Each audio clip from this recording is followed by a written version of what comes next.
Hi there. I'm going to talk a bit about the future of creativity.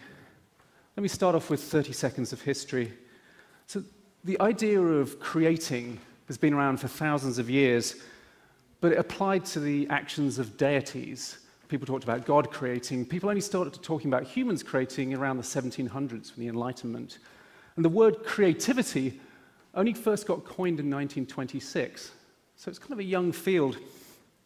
But since then, creativity's got super hot. Everybody these days wants to be creative. There was a survey recently by IBM of a bunch of CEOs, and creativity came up as the #1 leadership quality that they were looking for. So it's starting to seem like creativity is the future of work.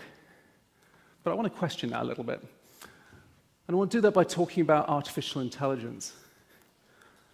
So I studied artificial intelligence almost 25 years ago when I was a student in England at Hogwarts. And at the time, artificial intelligence was this weird, slightly hippie-like backwater. We used to have all these complicated philosophical thought experiments about whether computers could really think. Or there was specific tech stuff around things like computer vision and trying to see if a computer could recognize what was going on with a bunch of blocks. But there was this one guy I studied called Geoffrey Hinton. And he wanted to achieve artificial intelligence by modeling the behavior of neurons. Basically, when a pair of neurons in the brain fire together, the connection between them strengthens. And if you connect lots of neurons in layers like that, you can use that quality to actually train a network of neurons to respond to certain patterns and to recognize patterns. And it seemed incredibly cool to base artificial intelligence on the brain in this way, but it was also very abstract, and the computer power needed to model the activity of many neurons was just way out of what was capable at the time.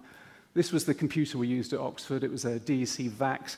It filled a room. It was rather less powerful than my daughter's iPod Touch, and we all had to share it. And so Geoffrey Hinton and his colleagues studying neural networks languished in relative obscurity for many years. And the field of artificial intelligence moved more into computer vision and expert systems.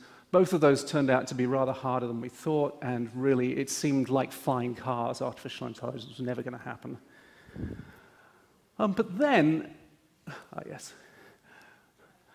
then in the late, what we now call the noughties, I think, like sort of 2008, 2009, things started to change. So first of all, Moore's law had worked its magic, and so there were now CPUs stratospherically more powerful than the ones we'd had before. And along with those, there were also GPUs, graphic processor units. And these have been developed primarily for video games, but the chips that powered Grand Theft Auto turned out to also be really good for running neural networks. And suddenly, all that abstract stuff around neural networks started to come true and started to actually be revealed in things that worked. Computers were suddenly winning Jeopardy or steering cars, and not only could they recognize blocks, they could recognize cats. And all the people who'd worked in Hinton's lab started to get pulled into big jobs. One of his protégés now runs the AI lab at Facebook, and Hinton himself, age 68, now works at Google. And there's this huge optimism. Where there was pessimism before, we're starting to feel like automation is taking over all the boring jobs, where the AIs are going to drive the trucks and they're going to fill out the forms, and we'll be left to do all the groovy creative stuff while the robots are the slaves. But it might not be that simple. I want to talk about Go for a bit. When computers first beat humans at chess, our response was like, yeah, well, you'll never beat us at Go. The number of combinations mean it's mathematically much more challenging. But obviously this year in March, Google's DeepMind did beat the world champion Lee Sedol at Go. But it was the way it did it that was really interesting. And in the second game, the 37th move the computer made, when it made that move, the reaction of all the people commentating and all the people watching was like, oh, that's a terrible blunder you've made there. And Lee Sedol himself, though, he left the room for 15 minutes to think about this move. And actually, when he came back, his demeanor was more like this, and people realized that actually the move was brilliant. And it was brilliant, and it was very unusual. It was almost an inhuman move. And the lesson from this has been like, it forces a change in your mental model. When you program a computer, you know exactly what it's going to do. When you train a neural network, it's less like a a slave doing what you ask. It's more like a child. It will do things that surprise you. It will do things that are unpredictable. And if the neural network's sufficiently complex, it can do amazing things that will surprise you, like be creative.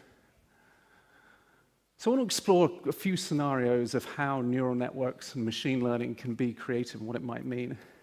The first one to look at is art. This is one that's getting a lot of hype.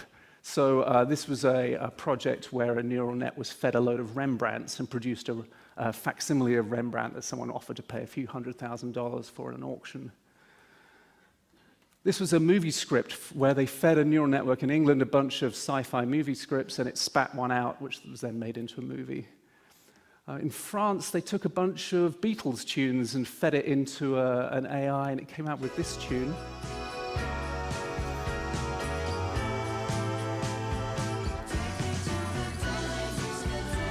Quite pleasant. But I think some of this art stuff is getting overhyped, though. So let's look at this. Jackson Pollock, right? It's actually a linear modeling algorithm done by a bunch of researchers at the University of Texas. And you sort of go, oh, wow, great, they've managed to simulate Jackson Pollock.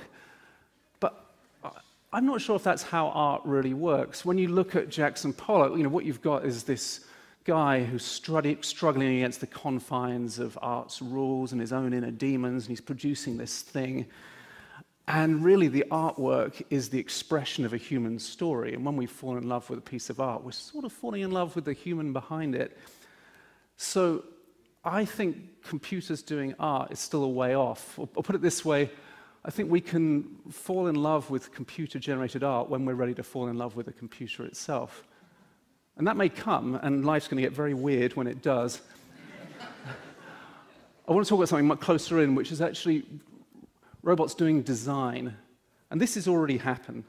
I mean, when I was working in magazines, we'd have somebody whose job it was to design the page and how the text flowed around and how the headlines were out. We thought it was a nice creative job.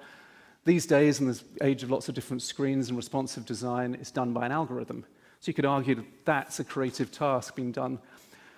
Autodesk, the inventors of CAD, are now betting the future of their company in algorithmic design. So take a bunch of physical constraints to build a drone or to build this rather nice bridge in Amsterdam, and the computer can generate the design itself.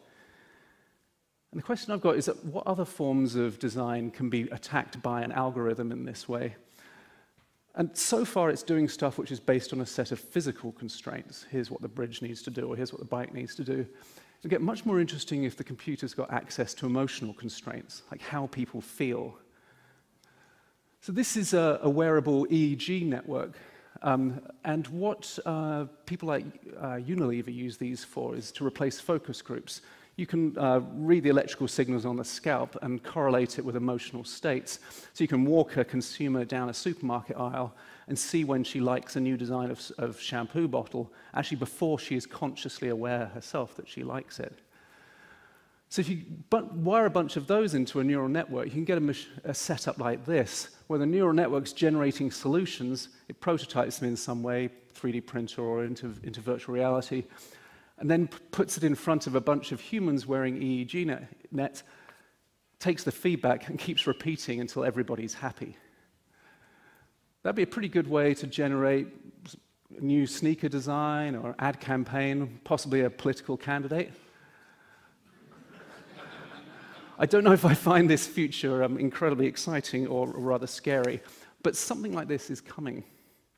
But I've got one last prediction. This is a much closer in, simpler one, and that's that computers and neural nets are going to augment humans and help them do more creative stuff. And here's one more quick story from my magazine days. I did a shoot with this famous fashion photographer called David LaChapelle, and he's a big shot, does all these amazing celebrity photos. The way that the shoot worked is his people turned up early in the morning, built the sets, and took lots of different lighting setups and took Polaroids of them, laid the Polaroids out on a table. Then he arrived around noon, looked at the different Polaroids, and tapped the ones he liked. And I remember watching and going, my God, I wish I had this guy's job. He's got all these creative minions who give him all these choices, and then he just has to make that choice. Well, it's very easy to imagine having a computer assistant that gives humans the same set of creative choices. And this idea of computer-augmented creativity. It's already happened in things like chess. I mean, when computers beat humans, it was like, okay, well, computers are best at chess now. Well, actually, the best at chess is computer plus human together. You can imagine a bunch of ways in which this could happen pretty soon.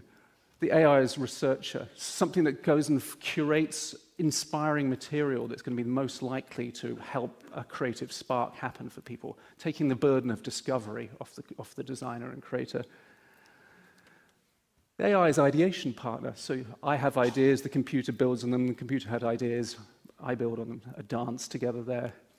And as prototyper, I might have a sketch, the computer brings it to life, renders it, and takes it off and puts it in front of people.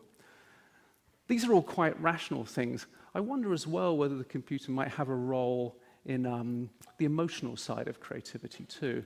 Creativity involves taking risks and putting yourself out there. It can be very hard for people. I wonder if the AI could maybe be the muse and help reassure me as I went through that process.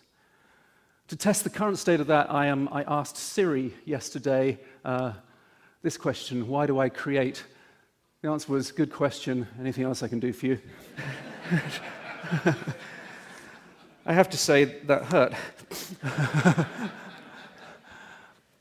Back on design, these interactions between humans and AIs, between a sort of organic network of neurons and an artificial network of neurons, those interactions themselves need to be designed. It was one of the founders of IDEO, Bill Mogridge, now sadly passed. He helped found the discipline of interaction design, or UX is now called. But that's largely a human imposing their will on a dumb computer program, you know, pressing and clicking to make the program do stuff. When you've actually got a network that's capable of coming up with ideas itself, the interaction between the human and the computer is going to be a fascinating thing to be designed. I really look forward to that. So they're my three predictions. AI is doing art one day. It's going to get weird. AI is becoming designers. It's happening right now, but when the networks have got access to human emotions, then things are going to get very exciting and very creepy. And then the one that I'm most excited about, the ways in which AIs can augment human creativity and help all of us be more creatively expressive.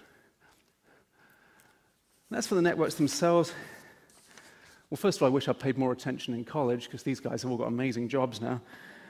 But every now and again, a new foundational technology comes along that everything else gets built on. So you have steam providing power and motion, you have electricity providing light. I think it's getting more and more clear that the foundational technology for the 21st century is going to be artificial intelligence and neural networks. And what that can create is intelligence and imagination. And rather just changing the way we work, they're actually going to change the way we think. Thank you.